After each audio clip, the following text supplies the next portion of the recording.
जय श्री राम, जय Shri Mahakal. BSc Bombay stock exchange, आप सबके इतने सारे कमेंट्स है इसको लेके कि बीएससी के ऊपर हमें क्या करना है, किस तरह से हम इस कंपनी को देखें। तो लीजिए भाई, आप लोगों के लिए एक वीडियो सामने है। बट ये ध्यान रखिएगा, ये कोई बाइंग सेलिंग रिकमेंडेशन नहीं है। और इसमें प्लीज़ समझिए कि बीएससी के साथ एग्जैक्टली चल क्या रहा है। क्या बीएससी फ्यूचरिस्टिक कंपनी अच्छी है? क्या बीएससी में हम पैसे बना पाएंगे? क्या बीएससी में अभी एंटर किया जाना चाहिए? क्या बीएससी के लिए एक अपने जो अपना रेजिस्टेंस है उसको ब्रेक करे, उसके बाद दिमाग लगाएं? इन सब के ऊपर आपके सामने डिटेल वीडियोस के सामने रख रहा हूँ। बट नॉर्मली जब मैं कोई भी वीडियो बनाता हूँ तो उसको चैप्टर्स में डिवाइड करता हूँ। इसको मैंने कोई चैप्टर्स में डिवाइड नहीं किया है। हम पॉइंट बाय पॉइंट इसको डिस्कस करेंगे ताकि एक क्लैरिटी बने कि बीएससी में एग्जैक्टली अब करना क्या है। हुआ ये है, बॉम्बे स्टॉक एक्सचेंज मतलब इसका पूरा का पूरा बिजनेस किस चीज़ के ऊपर डिपेंडेंट है? स्टॉक की ट्रेडिंग के ऊपर डिपेंडेंट है।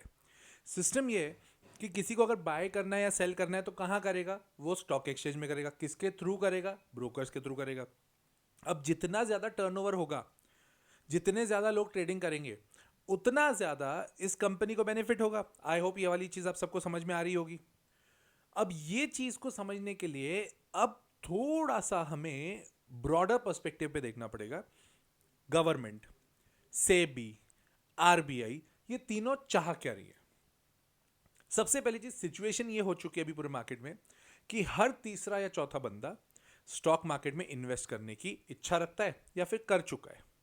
और उसमें क्योंकि क्विक मनी दिखता है तो बिना दिमाग लगाए लोगों की रिकमेंडेशन के बेसिस पे, किसी की ट्रेडिंग साइकिल के बेसिस पे, किसी के ट्रेडिंग के व्यूज के बेसिस पे दे स्टार्ट देयर जर्नी। और उस जर्नी में एक बहुत ही खतरनाक रास्ता आता है जिसका नाम होता है futures and options. Futures and options का जो मार्केट है वो बना किसी और कारण से था और लोगों ने इसको कर दिया है पूरा स्पेक्यूलेशन के बेसिस पे।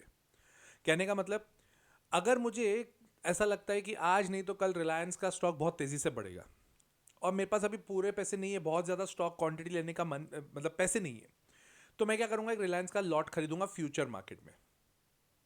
अब वो लॉट खरीदा, वो एक सौदा है। अब वो लॉट में अगर 1000 रिलायंस के शेयर्स हैं, 1400 का रेट है, तो 1400 इंटू 1000 मतलब 14 लाख रुपए मेरे पास अकाउंट में होने चाहिए थे अगर मेरे को 1000 स्टॉक खरीदना है तो।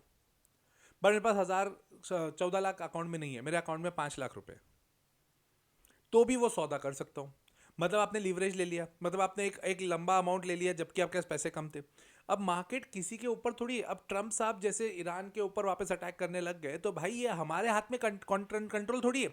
ये समझ में हमें आ रहा था कि कुछ ना कुछ हो सकता है, बट कब होना है, क्या होना है, वो तो भाई साहब के हाथ में है ना। तो वो रिस्क हो गई। अब किसी कारण से अगर वो मार्केट गिर जाता है या किसी कारण से गिरता है स्टॉक, तो ऑटोमेटिकली आपके अकाउंट से उतना वैल्यू कम हो जाएगा। इसको बोलते हैं M2M, मार्क टू मार्केट। कहने का मतलब कि आज सपोज अगर रिलायंस 15 रुपए गिरा और आपके 1000 शेयर्स का वो कॉन्ट्रैक्ट है, तो 15,000 रुपए आपके अकाउंट से काट लिए जाएंगे। 30 रुपए बढ़ गया तो 30,000 रुपए आपके अकाउंट में जोड़ दिए जाएंगे। अब ये करते करते हर कोई क्या करता है ना, स्पेक्यूलेशन में घुस जाता है। अरे अपुनिच भगवान है, अहम ब्रह्मास्मि, मैं जो ट्रेड करता हूँ वो हमेशा सही होते हैं। ऐसे करते करते और लोगों ने फिर ऑप्शंस में काम करना चालू कर दिया। एक तो ऑप्शंस में एक चीज मैं आपको बताता हूँ, ऑप्शन में नॉर्मली एक धारणा है कि जो ऑप्शन बायर है वो इतना कभी नहीं कमाता है जितना ऑप्शन सेलर कमाता है। और ऑप्शन सेलिंग बहुत रिस्की है। तो आपको ये चीज समझ में आनी चाहिए कि वो बहुत रिस्की है। तो अब ये क्योंकि बहुत रिस्की है, लोग अपना भरपूर पैसा गंवा रहे हैं। तो सेबी की एक रिसर्च रिपोर्ट के अनुसार तो ये बहुत क्लियर है ना कि भाई 95% से ज्यादा लोग क्या कर रहे हैं, लॉस बना रहे हैं स्टॉक मार्केट में ट्रेडिंग के चक्कर में। अब सरकार क्या चाहेगी कि इसको हम कंट्रोल करें। कंट्रोल करने का तरीका, तुमको मना तो कर नहीं सकते, मना किया तो तुम करोगे ही नहीं, मतलब सुनोगे तो सही नहीं, डेमोक्रेसी के नाम से अपन रोएंगे। तो सरकार, सेबी, आरबीआई, ये तीनों मिलके कुछ ना कुछ ऐसा कर रहे हैं कि ये जो इतने एफ के ट्रांजैक्शंस है ना वो मिनिमल होते जाए। सरकार ने क्या किया, बजट में एसटीटी ले आए। अब खर्चा हम इतना बढ़ा देंगे कि तुम करो, तुमको इतना प्रॉफिट होगा नहीं। अब जब इतना प्रॉफिट होगा ही नहीं तो तुम करोगे क्यों सौदा? सेबी ने बोला इतनी सारी एक्सपायरीज थी फ्यूचर्स एंड ऑप्शंस की, उसको काटते जाओ, उसको काटते जाओ, उसको काटते जाओ, कम करते जाओ, कम करते जाओ, कम करते जाओ। आरबीआई नया रूल ले आई। आरबीआई ने बोला क्यों ब्रोकर लोग, तुम लोग को जो इंट्राडे ट्रांजैक्शंस करने रहते थे और ये फ्यूचर ऑप्शन के तुमको इसके लिए मार्जिन लगता था ना, वो 5 लाख रुपए का 15 लाख का सौदा करने के लिए, तो उसके लिए तुम बैंक से पैसा लेते थे ना कभी कभार ब्याज पे कि तुम्हारे पास पैसा कम है। अब बैंक तुम्हें इसके लिए पैसा नहीं देगी। जब इतनी सारी चीजें हो गई तो भाई साहब इसका इंपैक्ट क्या हुआ? सर लोगों को लॉस कम होगा, उसमें तो कोई डाउट ही नहीं, जब सौदा ही नहीं होगा तो लॉस भी कम होगा। दूसरा एंगल सोचो, ये सौदे कहाँ हो रहे थे? स्टॉक एक्सचेंज में। इसका ब्रोकरेज कौन ले रहा था? Broking companies. तो इन दोनों का बिजनेस तो हैम्पर हुआ ना। तो वही हो रहा है ना। सबसे बड़ी प्रॉब्लम ही क्या हो रही है? प्रॉब्लम ही ये है बीएससी के साथ में कि बीएससी इतना गिरा क्यों?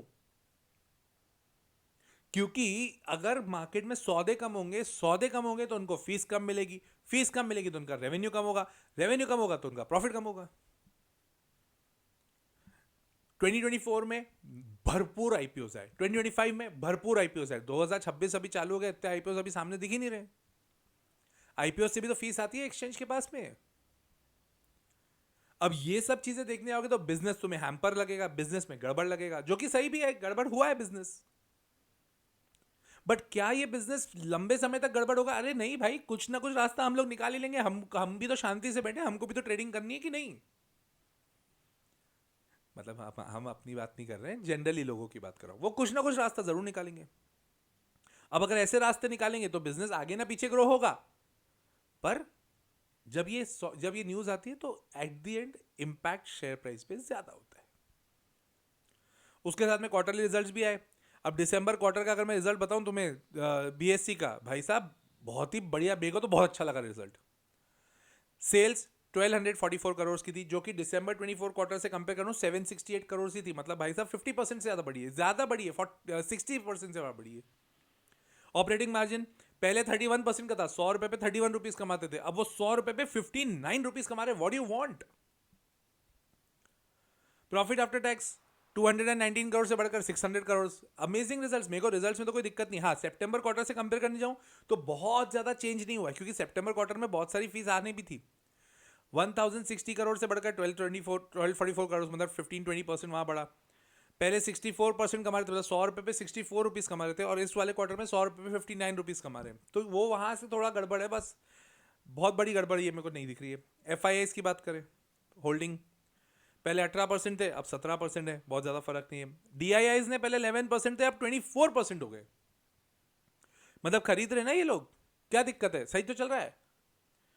अब इसके बाद में अगली चीज जो आई मार्केट में वो ये थी कि बीएससी इंश्योरेंस ब्रोकिंग का भी काम करेगा। अब तुम खुद सोच लो, तुम एक जगह का रास्ता बंद करो एफ का, तो वो दूसरा दूसरा रास्ता निकालेंगे ना।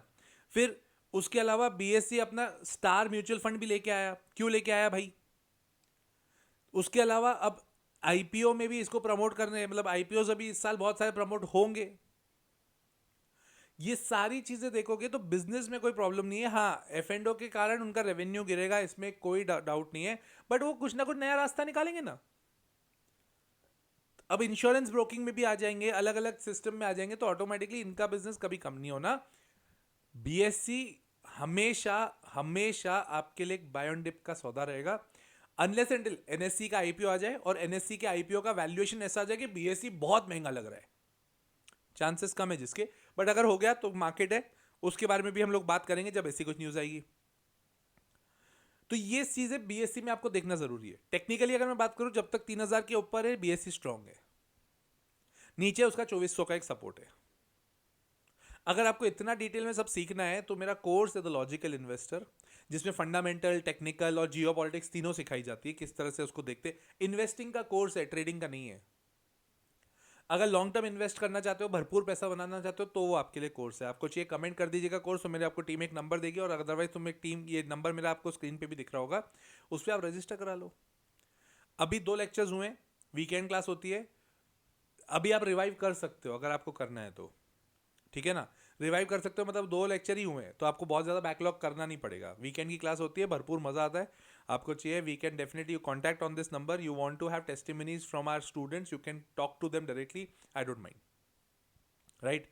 और हाँ, इसके अलावा मैं एक्सक्लूसिव कंटेंट भी बनाता हूँ, तो वो एक्सक्लूसिव कंटेंट के लिए वीडियो के नीचे सब्सक्राइब का बटन है, उसको ज्वाइन कर लीजिए, वहाँ पर आपको एक्सक्लूसिव कंटेंट भी मिलेगा, राइट। तो मिलता हूँ अगले वीडियो में। टिल देन, जय श्री राम, जय श्री महाकाल।